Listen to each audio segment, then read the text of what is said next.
Статья Владимира Путина об историческом единстве русских и украинцев. 12 июля 2021 года. Недавно, отвечая в ходе прямой линии на вопрос о российско-украинских отношениях, сказал, что русские и украинцы – один народ, единое целое. Эти слова не дань какой-то конъюнктуре, текущим политическим обстоятельствам. Говорил об этом не раз, это мое убеждение. Поэтому считаю необходимым подробно изложить свою позицию, поделиться оценками сегодняшней ситуации. Сразу подчеркну, что стену, возникшую в последние годы между Россией и Украиной, между частями, по сути, одного исторического и духовного пространства, воспринимаю как большую общую беду, как трагедию. Это прежде всего последствия наших собственных ошибок, допущенных в разные периоды, но и результат целенаправленной работы тех сил, которые всегда стремились к подрыву нашего единства. Формула, которая применяется, известна испокон веков: «Разделяй и властвуй». Ничего нового. Отсюда и попытки сыграть на национальном вопросе, посеять рознь между людьми, а как сверхзадача разделить, а затем и стравить между собой части единого народа. Чтобы лучше понять настоящее и заглянуть в будущее, мы должны обратиться к истории. Конечно, в рамках статьи невозможно охватить все события, произошедшие более чем за 1000 лет, но остановлюсь на тех ключевых поворотных моментах, о которых нам и в России, и на Украине важно помнить. И русские, и украинцы, и белорусы – наследники Древней Руси, являвшейся крупнейшим государством Европы. Славянские и другие племена на громадном пространстве от Ладоги, Новгорода, Пскова до Киева и Чернигова были объединены одним языком. Сейчас мы называем его древнерусским, хозяйственными связями, властью князей династии Рюриковичей, а после крещения Руси и одной православной верой. Духовный выбор святого Владимира, который был и новгородским, и великим киевским князем, и сегодня во многом определяет наше родство. Киевский княжеский стол занимал главенствующее положение в древнерусском государстве. Так повелось с конца IX века. Слова вещего Олега о Киеве «Да будет это мать городам русским» сохранила для потомков повесть временных лет. Позднее, как и другие европейские государства того времени, Древняя Русь столкнулась с ослаблением центральной власти, раздробленностью. При этом и знать, и простые люди воспринимали Русь как общее пространство, как свою отчизну. После разрушительного нашествия Батыя, когда многие города, включая Киев, были разорены, раздробленность усилилась. Северо-восточная Русь попала в ордынскую зависимость, но сохранила ограниченный суверенитет. Южные и западные русские земли в основном вошли в состав Великого княжества Литовского, которое, хочу обратить на это внимание, в исторических документах называлось Великим княжеством Литовским и Русским. Представители княжеских и боярских родов переходили на службу от одного князя к другому, враждовали между собой, но и дружили, заключая союзы. На Куликовом поле рядом с великим князем московским Дмитрием Ивановичем сражались воевода Боброк с Волыни, сыновья великого князя литовского Альгерда Андрей Полоцкий и Дмитрий Брянский. При этом свои войска на соединение с Мамаем вел великий князь литовский Егайло, сын Тверской княжны. Все это страницы нашей общей истории, отражение ее сложности и многомерности. Важно отметить, что и в западных, и в восточных русских землях говорили на одном языке. Вера была православной. Вплоть до середины XV века сохранялось единое церковное управление. На новом витке исторического развития точками притяжения консолидации территории Древней Руси могли стать и Литовская Русь, и укреплявшаяся Московская Русь. История распорядилась так, что центром воссоединения, продолжившим традицию древнерусской государственности, стала Москва. Московские князья, потомки князя Александра Невского, сбросили внешнее ярмо, начали собирать исторические русские земли. В Великом княжестве Литовском шли иные процессы. В XIV веке правящая элита Литвы приняла католичество. В XVI веке была заключена Люблинская уния с польским королевством, образовалась Речь Посполитая обоих народов, по сути польского и литовского. Польская католическая знать получила значительные земельные владения и привилегии на территории Руси. Согласно Брестской унии 1596 года, часть западно-русского православного духовенства подчинилась власти Папы Римского. Проводились ополачивания и латинизация. Православие вытеснялось. Как ответ, в XVI-XVII веках нарастало освободительное движение православного населения Поднепровья. Переломными стали события времен гетмана Богдана Хмельницкого. Его сторонники пытались добиться от Речи Посполитой автономии. В прошении войска запорожского королю Речи Посполитой в 1649 году говорилось о соблюдении прав русского православного населения, о том, чтобы воевода Киевский был народа русского и закона греческого, чтобы не наступал на церкви Божии. Но запорожцев не услышали. Последовали обращения Богдана Хмельницкого в Москву, которые рассматривались земскими соборами. 1 октября 1653 года этот высший представительный орган русского государства решил поддержать единоверцев и принять их под покровительство. В январе 1654 года Переяславской Радой это решение было подтверждено. Затем послы Богдана Хмельницкого и Москвы объехали десятки городов, включая Киев, жители которых принесли присягу русскому царю. Ничего подобного, кстати, не было при заключении Люблинской унии. В письме в Москву в 1654 году Хмельницкий благодарил царя Алексея Михайловича за то, что он все войско Запорожское и весь мир православный российский под крепкую высокую руку свою царскую принять изволил. То есть в обращениях и к польскому царю, и к русскому царю запорожцы определяли себя русскими православными людьми. В ходе затяжной войны русского государства с Речью Посполитой некоторые из гетманов, наследники Богдана Хмельницкого, то отлагались от Москвы, то искали поддержки у Швеции, Польши и Турции. Но, повторю, для народа война носила, по сути, освободительный характер. Она завершилась Андрусовским перемирием 1667 года. Окончательные итоги закрепил Вечный мир 1686 года. В состав русского государства вошли город Киев и земли левобережья Днепра, включая Полтавщину, Черниговщину, а также Запорожье. Их жители воссоединились с основной частью русского православного народа. За самой этой областью утвердилось название Малая Русь, Малороссия. Название Украина тогда использовалось чаще в значении, в котором древнерусское слово «окраина» встречается в письменных источниках еще с XII века, когда речь шла о различных порубежных территориях.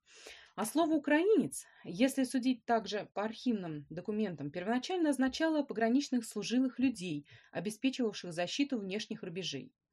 На правобережье, оставшемся в Речи Посполитой, реставрировались старые порядки, усилился социальный и религиозный гнет. Левобережье, земли, взятые под защиту единого государства, напротив, стали активно развиваться. Сюда массово переселялись жители с другого берега Днепра. Они искали поддержки у людей одного языка и, конечно, одной веры. Во время Северной войны со Швецией перед жителями Малороссии не стоял выбор, с кем быть. Мятеж Мазепы поддержала лишь небольшая часть казаков. Люди разных сословий считали себя русскими и православными.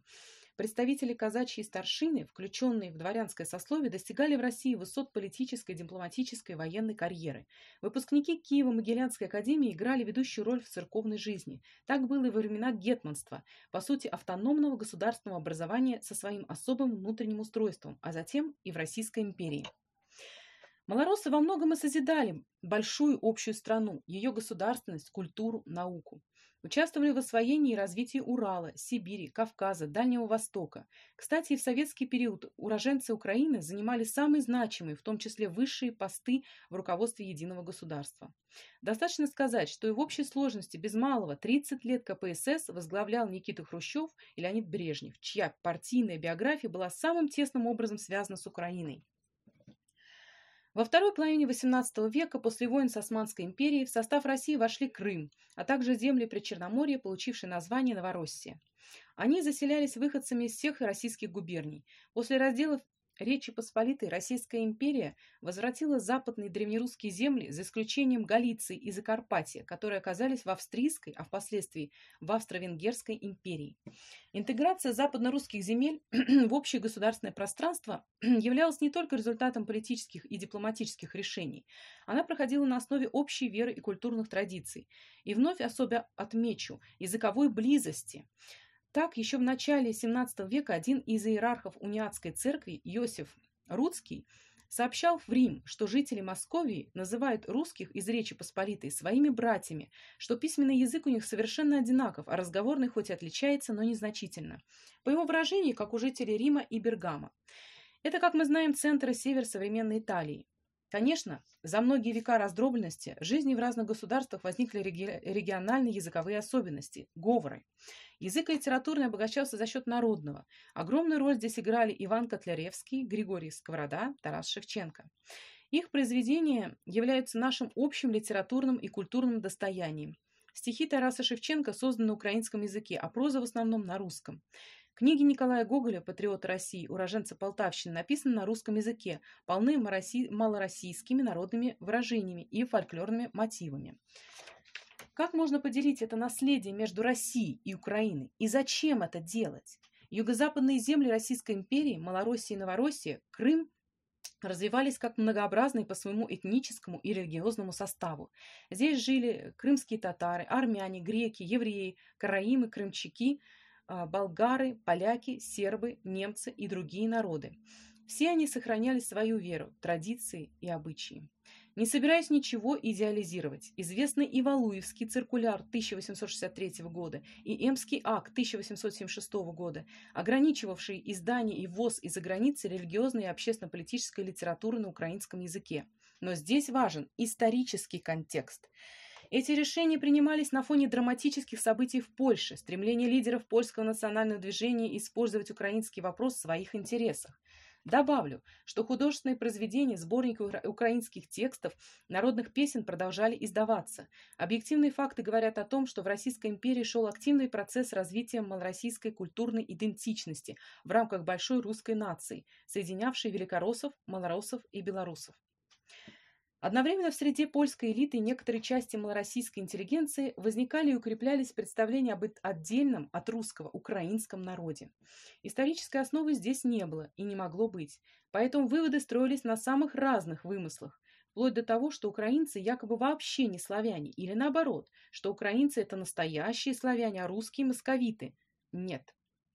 Подобные гипотезы стали все чаще использоваться в политических целях как инструмент соперничества между европейскими государствами. С конца XIX века австро-венгерские власти подхватили эту тему в противовес как польскому национальному движению, так и москофильским настроениям в Галиции. В годы Первой мировой войны Вена способствовала формированию так называемого легиона украинских сечевых стрельцов. Галичан, заподозренных в симпатиях к православию и к России, подвергали жестоким репрессиям, бросали в концентрационные лагеря Талергов и Терезин. Дальнейшее развитие событий связано с крахом европейских империй, с ожесточенной гражданской войной, развернувшейся на огромном пространстве бывшей Российской империи, и с иностранной интервенцией. После февральской революции в марте 1917 года в Киеве была создана Центральная Рада, претендовавшая на роль органа высшей власти. В ноябре 1917 года в своем третьем универсале она заявила о создании Украинской Народной Республики, УНР, в составе России. В декабре 1917 года представители УНР прибыли в Брест-Литовск, где шли переговоры Советской России с Германией и ее союзниками. На заседании 10 января 1918 года глава украинской делегации зачитал ноту о независимости Украины. Затем Центральная Рада в своем четвертом универсале провозгласила Украину независимой. Продекларированный суверенитет оказался недолгим. Буквально через несколько недель делегация Рады подписала сепаратный договор со странами германского блока. Находившимся в тяжелом положении Германии и Австро-Венгрии нужны были украинский хлеб и сырье. Чтобы обеспечить масштабные поставки, они добились согласия на отправку в УНР своих войск и технического персонала. Фактически использовали это как предлог для оккупации. Тем, кто сегодня отдал Украину под полное внешнее управление, не лишне вспомнить, что тогда, в 1918 году, подобное решение оказалось роковым для правящего в Киеве режима. При прямом участии оккупационных войск Центральная Рада была свергнута, а к власти приведен гетман Скоропадский, провозгласивший вместо УНР украинскую державу, которая находилась, по сути, под германским протекторатом.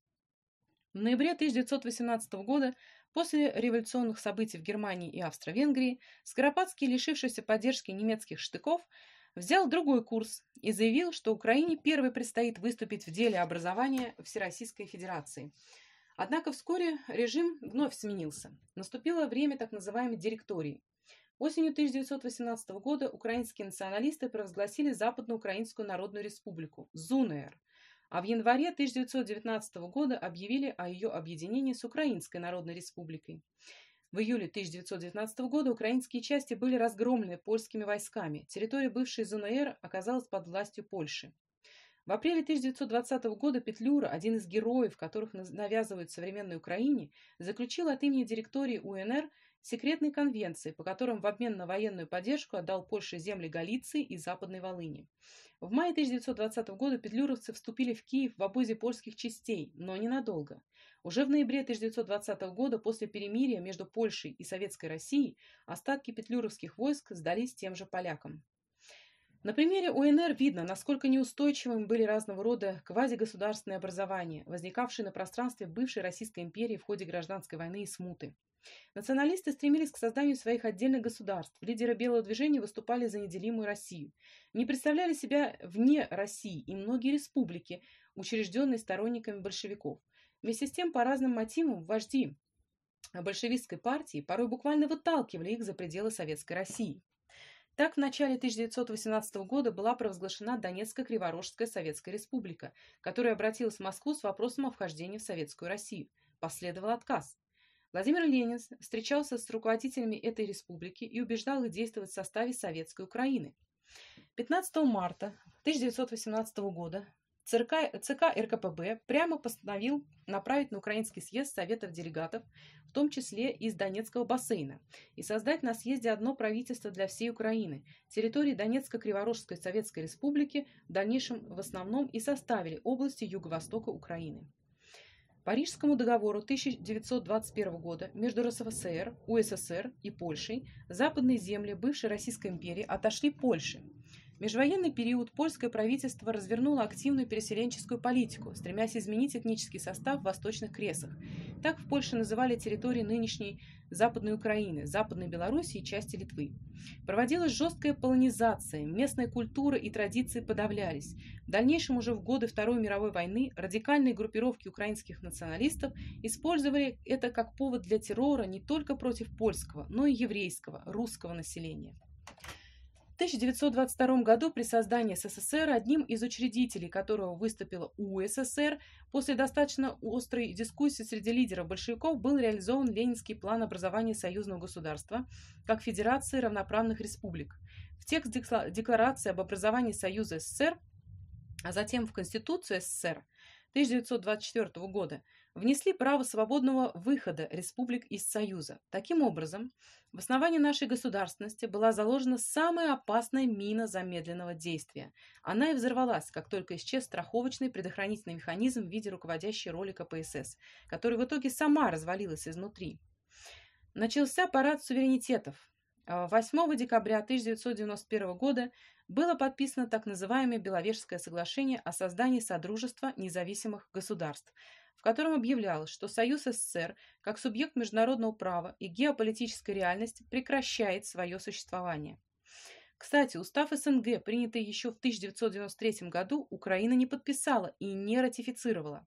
В 20-е и 30-е годы прошлого века большевики активно продвигали политику коренизации, которая в Украинской ССР проводилась как украинизация.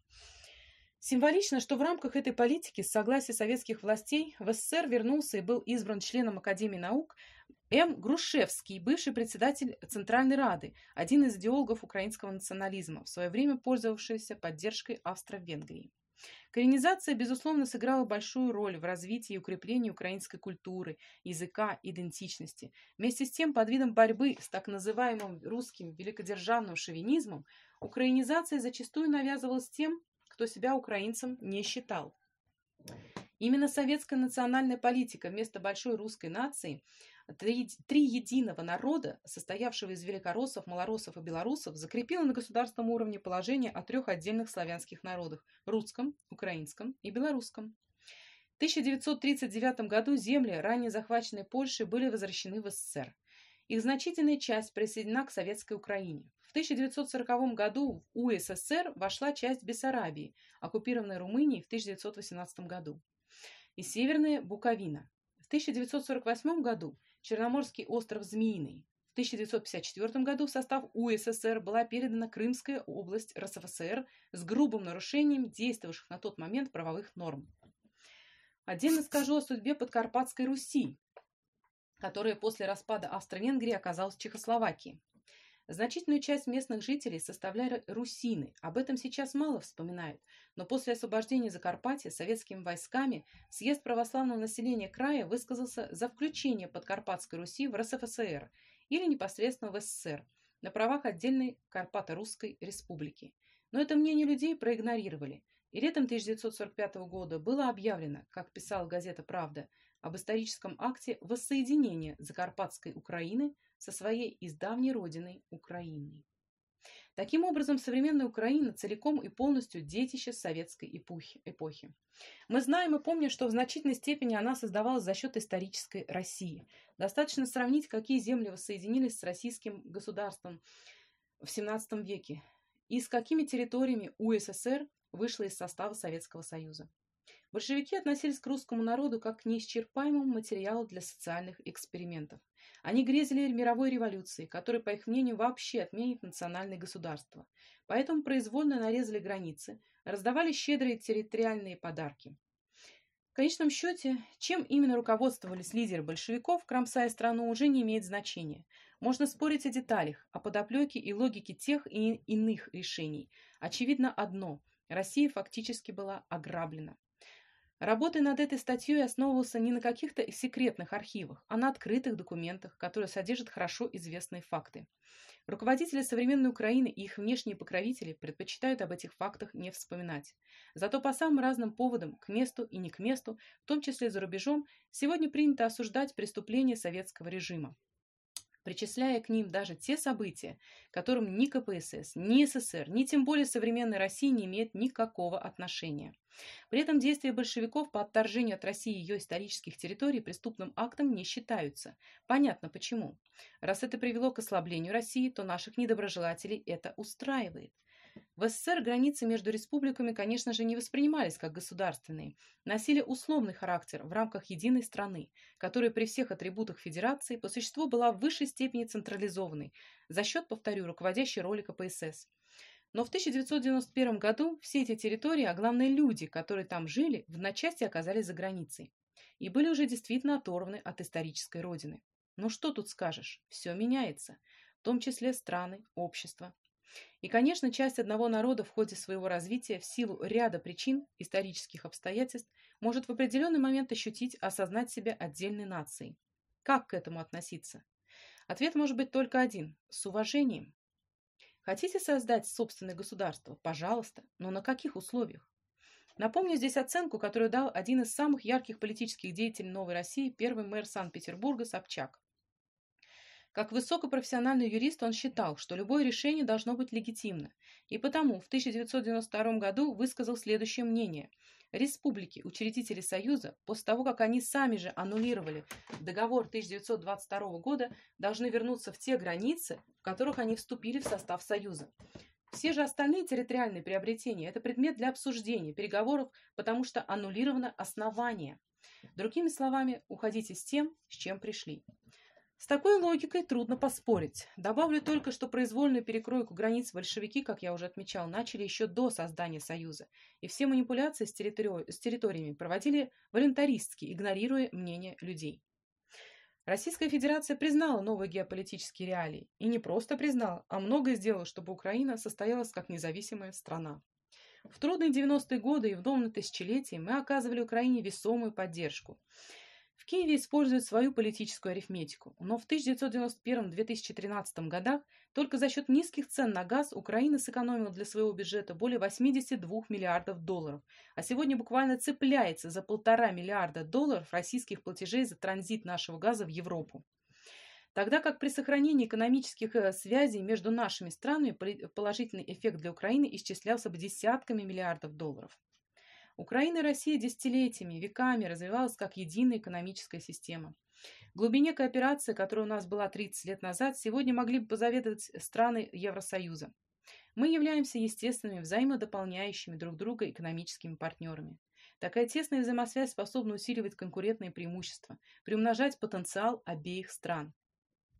А он у Украины был значительным, включал мощную инфраструктуру, газотранспортную систему, передовые отрасли судостроения, авиастроения, ракетостроения, приборостроения, научные, конструкторские, инженерные школы мирового уровня.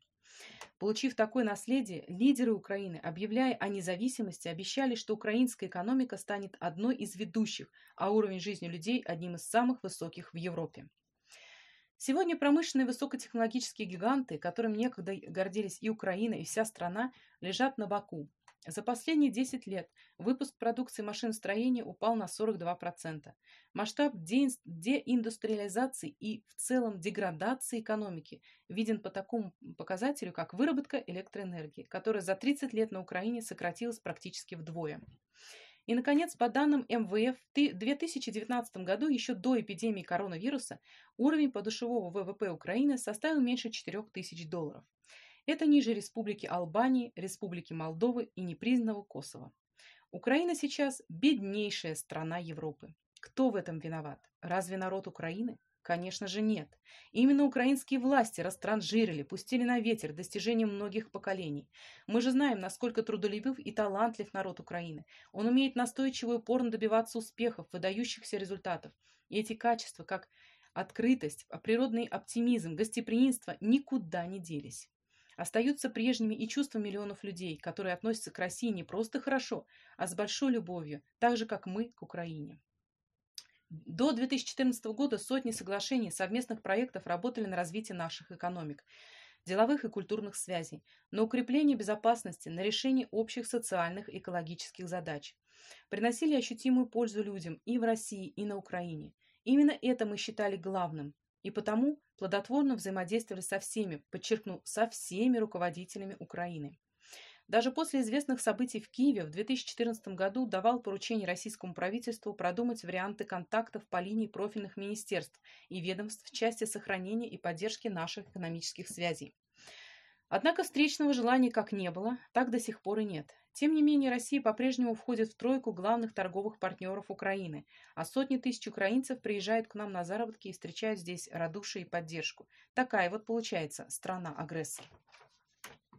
Когда распался СССР, многие в России и на Украине все же искренне верили, исходили из того, что наши тесные культурные, духовные, экономические связи безусловно сохранятся, как и общность народа в основе своей, всегда чувствовавшей себя единым. Однако события сперва исподволь, а потом все быстрее стали развиваться в ином направлении.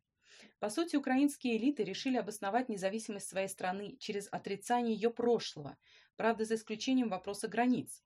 Стали мифологизировать и переписывать историю, вымарывать из нее все, что нас объединяет, говорить о периоде пребывания Украины в составе Российской империи и СССР как об оккупации. Общую для нас трагедию коллективизации, голода начала 30-х годов выдавать за геноцид украинского народа.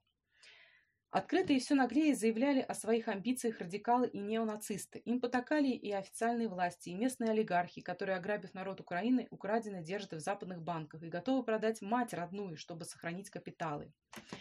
К этому следует добавить хроническую слабость государственных институтов, положение добровольного заложника чужой геополитической воли. Напомню, что достаточно давно, задолго до 2014 года, США и страны ЕС планомерно и настойчиво подталкивали Украину к тому, чтобы свернуть, ограничить экономическое сотрудничество с Россией. Мы, как крупнейший торговый экономический партнер Украины, предлагали обсудить возникающие проблемы в формате Украина, Россия, ЕС. Но всякий раз нам заявляли, что Россия тут, мол, ни при чем. Вопрос касается только ЕС и Украины. Де-факто западные страны отклонили неоднократные российские предложения о диалоге. Шаг за шагом Украину втягивали в опасную геополитическую игру, цель которой – превратить Украину в барьер между Европой и Россией, в плацдарм против России. Неизбежно пришло время, когда концепция «Украина не Россия» уже не устраивала. Потребовалась антироссия, с чем мы никогда не смиримся. Заказчики этого проекта взяли за основу еще старые наработки польско-австрийских идеологов в создании антимосковской Руси. И не надо никого обманывать, что это делается в интересах народа Украины. Никогда Речи Посполитой не нужна была украинская культура и тем более казачья автономия. В Австро-Венгрии исторические русские земли нещадно эксплуатировались и оставались самыми бедными. Нацистам, которым прислуживали коллаборационисты, выходцы из ОУН, УПА, нужна была не Украина, а жизненное пространство и рабы для арийских господ. Об интересах украинского народа не думали и в феврале 2014 года.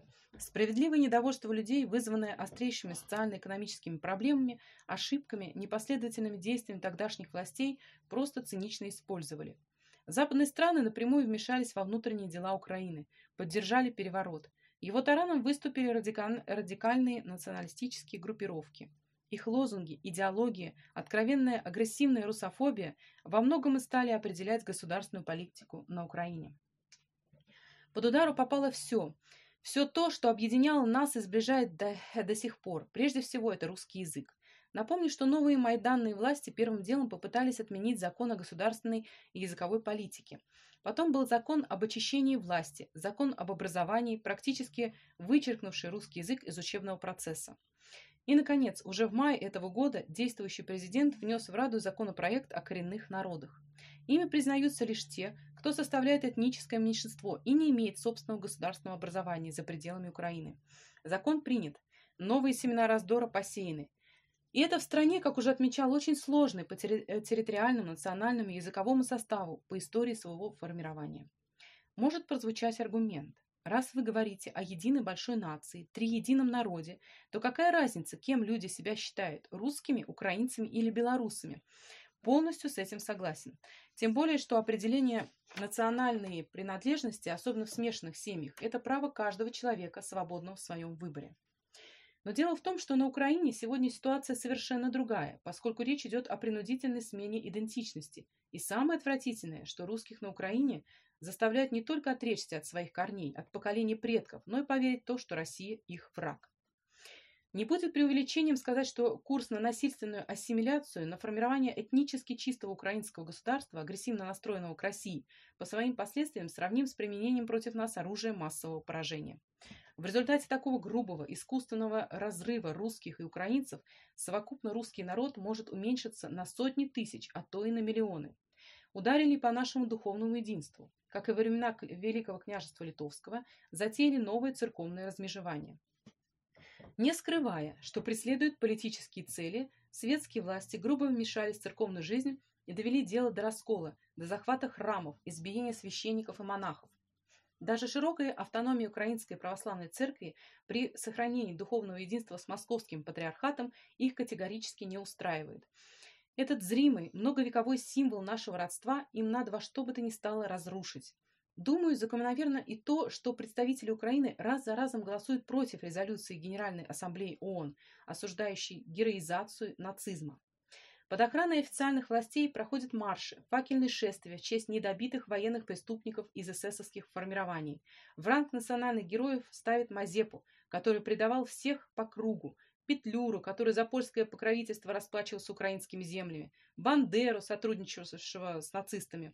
Делают все, чтобы вычеркнуть из памяти молодых поколений имена настоящих патриотов и победителей, которыми всегда гордились на Украине. Для украинцев, сражавшихся в рядах Красной Армии, в партизанских отрядах, Великая Отечественная война была именно отечественной, потому что они защищали свой дом, свою большую общую родину. Более 2000 стали героями Советского Союза. Среди них легендарный летчик Иван Никитович Кожедуб, бесстрашный снайпер, защитница Одессы и Севастополя Людмила Михайловна Павличенко, отважный командир партизан Сидор Артемьевич Ковпак. Это несгибаемое поколение сражалось, отдавало свои жизни за наше будущее, за нас. Забыть об их подвиге значит предать своих дедов, матерей и отцов. Проект «Антироссия» отвергли миллионы жителей Украины. Крымчане и севастопольцы сделали свой исторический выбор, а люди на Юго-Востоке мирно пытались отстоять свою позицию, но их всех, включая детей, записали в сепаратисты и террористы. Стали грозить этническими чистками и применением военной силы. И жители Донецка и Луганска взялись за оружие, чтобы защитить свой дом, язык, свою жизнь. Разве им оставили иной выбор? После погромов, которые прокатились по городам Украины, после ужаса и трагедии 2 мая 2014 года в Одессе, где украинские неонацисты заживо сожгли людей, устроили новую хатынь, такую же расправу последователи бандеровцев готовы были учинить в Крыму, Севастополе, Донецке и Луганске. Они сейчас не отказываются от подобных планов, ждут своего часа, но не дождутся. Государственный переворот, последовавший за этим действия киевских властей, неизбежно спровоцировали противостояние и гражданскую войну. По оценке Верховного комиссара ООН по правам человека, общее число жертв, связанных с конфликтом в Донбассе, превысило 13 тысяч человек. В их числе старики, дети. Страшные, невосполнимые потери. Россия сделала все, чтобы остановить братоубийство. Были заключены Минские соглашения, которые нацелены на мирное урегулирование конфликта в Донбассе. Убежден, что они по-прежнему не имеют альтернативы. Во всяком случае, никто не отзывал свои подписи ни под Минским комплексом мер, ни под соответствующим заявлением лидеров стран нормандского формата. Никто не инициировал пересмотр резолюции Совета Безопасности ООН от 17 февраля 2015 года. В ходе официальных переговоров, особенно после отдергивания со стороны западных партнеров, представители Украины периодически заявляют о полной приверженности Минским соглашениям. На деле же руководствуются позицией об их неприемлемости. Не намерены всерьез обсуждать ни особый статус Донбасса, ни гарантии для живущих здесь людей. Предпочитают эксплуатировать образ жертвы внешней агрессии и торговать русофобией. Устраивают кровавые провокации в Донбассе. Словом, любыми способами привлекает к себе внимание внешних покровителей и хозяев. Судя по всему, и все больше убеждаюсь в этом, Киеву Донбасс просто не нужен. Почему? Потому что, во-первых, жители этих регионов никогда не примут те порядки, которые им пытались и пытаются навязать силой, блокадой, угрозами. И, во-вторых, итоги и Минска-1, и Минска-2, дающие реальный шанс мирно восстановить территориальную целостность Украины, напрямую договорившись с ДНР и ЛНР, при посредничестве России, Германии и Франции противоречит всей логике проекта «Антироссия». А он может держаться только на постоянном культивировании образа внутреннего и внешнего врага. И добавлю, под протекторатом, контролем со стороны западных держав. Что и происходит на практике. Прежде всего, это создание в украинском обществе атмосферы страха, агрессивная риторика, потакание неонацистам, милитаризация страны. Наряду с этим не просто полная зависимость, а прямое внешнее управление, включая надзор иностранных советников за украинскими органами власти, спецслужбами и вооруженными силами, военное освоение территории Украины, развертывание инфраструктуры НАТО. Не случайно, что упомянутый скандальный закон о коренных народах принимался под прикрытием масштабных натовских учений на Украине. Под таким же прикрытием проходит и поглощение остатков украинской экономики, эксплуатация ее природных ресурсов. Не за горами распродажа сельхозземель, а кто их скупит, очевидно. Да, время от времени Украине выделяют финансовые средства, кредиты, но под свои условия и интересы, под преференции и льготы для западных компаний. Кстати, кто будет отдавать эти долги? Видимо, предполагается, что это придется делать не только сегодняшнему поколению украинцев, но и их детям, внукам, да, наверное, и правнукам. Западные авторы проекта «Антироссия» так настраивают украинскую политическую систему, чтобы менялись президенты, депутаты, министры, но была неизменной установка на разделение с Россией, на вражду с ней. Основным предвыборным лозунгом действующего президента было достижение мира. Он на том и пришел к власти. Обещания казались враньем. Ничего не изменилось. А в чем-то ситуация на Украине и вокруг Донбасса еще и деградировала. В проекте «Антироссия» нет места суверенной Украине, как и политическим силам, которые пытаются отстаивать ее реальную независимость. На тех, кто говорит о примирении в украинском обществе, о диалоге, о поиске выхода из возникшего тупика, вешают ярлык пророссийских агентов. Повторю, для многих на Украине проект «Антироссия» просто неприемлем, и таких людей миллионы, но им не дают поднять голову. У них практически отняли легальную возможность защитить свою точку зрения. Их запугивают, загоняют в подполье. За убеждение, за сказанное слово, за открытое выражение своей позиции не только подвергают преследованиям, но и убивают. Убийцы, как правило, остаются безнаказанными. Правильным патриотом Украины сейчас объявляется лишь тот, кто ненавидит Россию. Более того, всю украинскую государственность, как мы понимаем, предлагается в дальнейшем строить исключительно на этой идее. Ненависть и озлобление, и мировая история это не раз доказывала, весьма зыбкое основание для суверенитета, чреватое многими серьезными рисками и тяжелыми последствиями. Все ухищрения, связанные с проектом «Антироссия», нам понятны, и мы никогда не допустим, чтобы наши исторические территории, живущих там близких для нас людей, использовали против России. А тем, кто предпринят такую попытку, хочу сказать, что таким образом они разрушат свою страну. Действующие власти на Украине любят ссылаться на западный опыт, рассматривают его как образец для подражания. Так посмотрите, как живут рядом друг с другом Австрия и Германия, США и Канада. Близкие по этническому составу, культуре, фактически с одним языком, они при этом остаются суверенными государствами, со своими интересами, со своей внешней политикой. Но это не мешает их самой тесной интеграции или союзническим отношениям. У них весьма условные, прозрачные границы. И граждане, пересекая их, чувствуют себя как дома, создают семьи, учатся, работают, занимаются бизнесом. Кстати, так же, как и миллионы уроженцев Украины, которые живут сейчас в России. Для нас они свои, родные. Россия открыта для диалога с Украиной и готова обсуждать самые сложные вопросы. Но нам важно понимать, что партнер отстаивает свои национальные интересы, а не обслуживает чужие, не является орудием в чьих-то руках для борьбы с нами. Мы с уважением относимся к украинскому языку и традициям, к стремлению украинцев видеть свое государство свободным, безопасным, благополучным. Убежден, что подлинная суверенность Украины возможна именно в партнерстве с Россией. Наши духовные, человеческие, цивилизационные связи формировались столетиями, восходят к одним истокам, закалялись общими испытаниями, достижениями и победами. Наше родство передается из поколения в поколение, оно в сердцах, в памяти людей, живущих в современной России и Украине, в кровных узах, объединяющих миллионы наших семей. Вместе мы всегда были и будем многократно сильнее и успешнее, ведь мы один народ. Сейчас эти слова воспринимаются кое-кем в штыки, могут быть истолкованы как угодно, но многие люди меня услышат.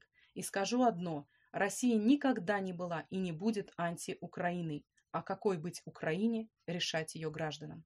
Владимир Путин.